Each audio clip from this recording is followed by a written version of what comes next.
Clay Christensen is here. He is the Kim B. Clark Professor at Harvard Business School. On the last day of class each year, he asks his students to apply the business theories and models they've studied to their own lives. Specifically, he tells them to consider 3 questions. How can I be sure that I'll be happy in my career? How can I be sure that my relationships with my spouse and my family become an enduring source of happiness? And how can I be sure I'll stay out of jail? Those questions form the heart of his new book, How Will You Measure Your Life? I'm pleased to have Clay Christensen back at this.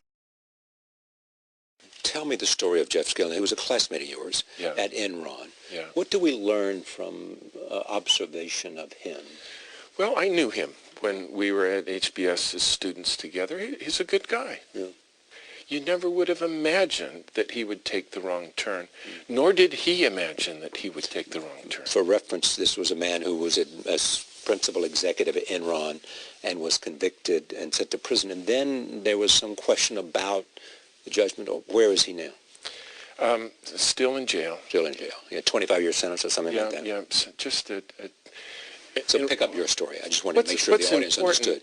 What's important to learn from him, as well as for is he never intended to end up where he ended up. But you can't teach ethics at a place like the Harvard Business School. But what you can teach is, why is it so important to hold to your standards 100% of the time? And I described in the book how I learned that lesson when I got a Rhodes Scholarship, went off to Oxford. I was tall, so I could play basketball there. We had a great team. We worked our guts out. Went the whole season without a loss, went into what we would call here the NCAA tournament, continued to just kill the competitors until we came to the Final Four. And for the first time, I looked at, when's it scheduled? And to my horror, the championship game was scheduled on a Sunday. And I had made a decision when I was 16 years old, because of my religious beliefs, that I would never play ball on Sunday. You're a Mormon. Yeah. And so I went to the coach and I said, I got a big problem. I made this commitment and I don't know what to do. And the coach was just incredulous. And he said, look, I don't know anything about the Mormon church, but I'll tell you what you do in my church is that we just do it. And then we need to find a priest and confess that we did something wrong, promise never to do it again, and you're off, Very convenient. And I thought maybe that's what I should do, because the logic in my head was, you made this commitment, and almost all the time I ought to keep that commitment. But in this particular extenuating circumstance, just this once, it's okay.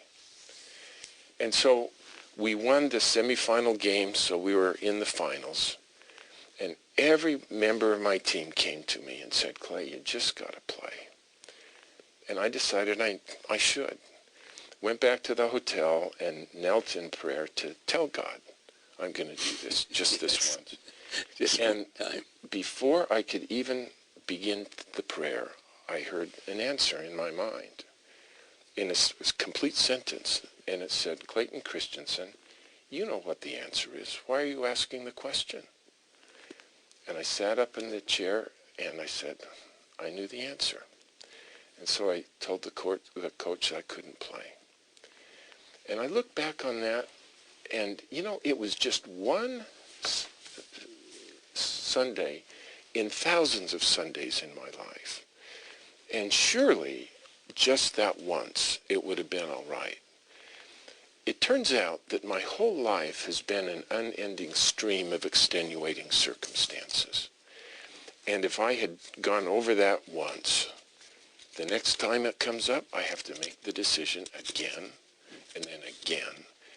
And if we make our decisions about whether we'll hold to our standards on a case-by-case basis, there will always be a time when we say, you're right, just this once, and I do it. I suspect in Jeff Skilling's case, that happened to him. And the big lesson that I got from that is it is easier to keep your standards 100% of the time than it is 98% of the time.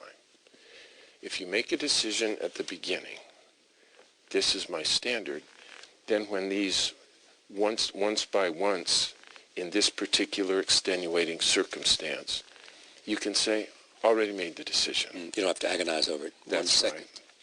And I think that we can teach that kind of discipline at a business school. The content of ethics doesn't yet get you there.